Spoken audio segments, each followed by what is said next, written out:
Morning guys, it's Monday, and if you can't tell from the yellow speckled balls behind me, I'm in an airport. A bunch of handprints that were on the mirror that hadn't been cleaned off yet, and then I panned up and there were none at my level of height. Yeah, I mean, they were all with the kids, obviously. Only the kids are going to be touching the window. And all of the handprints, obviously, are where all the kids are, not at my height. But, I mean, why? Why are kids more inclined to go touch the window and learn about life than us adults? I mean, I'm not an adult yet, I'm only 17, but, like, next month, I think it counts. That's my dad in the background laughing. I don't think I'm that funny, but... We're sitting next to each other, and you're in zone 3, and I'm in zone 5. You're kidding!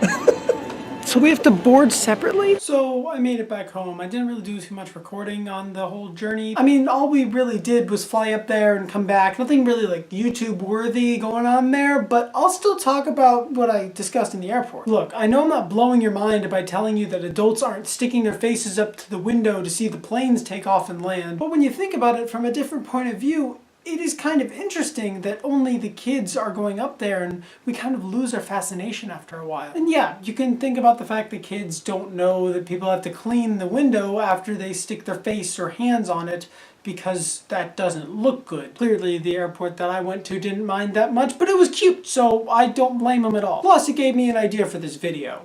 So actually, thank you. Thank you, airport. It's no secret that when we get older, we lose some of our imagination or our sense of discovery, and part of that is that there's not as much to discover. This is all new for kids. Look at these things. They're tin cans that fly in the air, and I get to go on one. For kids, the joy truly is in the journey. They don't really care too much about where they're going. They just know where they are. But then you get older and you start thinking about what's next, and the plane becomes not as cool. It's now a place that you have to be. It's a place you have to use to get to somewhere else. I mean, I'm not saying that I even enjoy the plane ride. The leg room is awful. When you're sitting next to someone on the plane, it's like you just hate them, and you have no reason to hate them except for the fact that they're sitting there. And if you have to use the bathroom and you're not on the aisle, then you have to like crawl over strangers, and it's not good. Lucky no one was sitting next to me, so that was a plus. But anyway, my point is just enjoy the journey.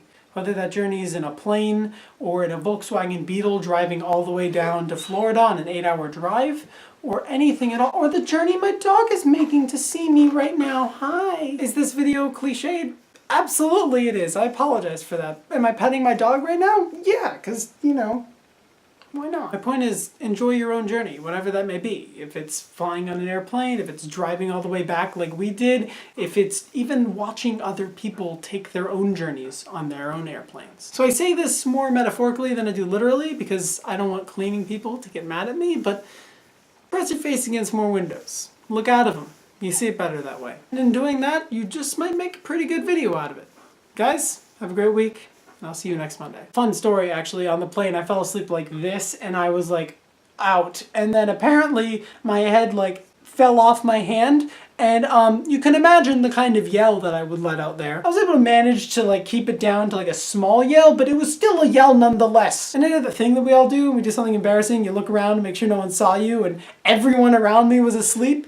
Except for a child that sat right behind me. He just thought it was the funniest thing in the world. I mean, I was the epitome of comedy at that moment in his life. I mean, sure, I did it by embarrassing myself and my face went red, but he laughed, right? That's a positive.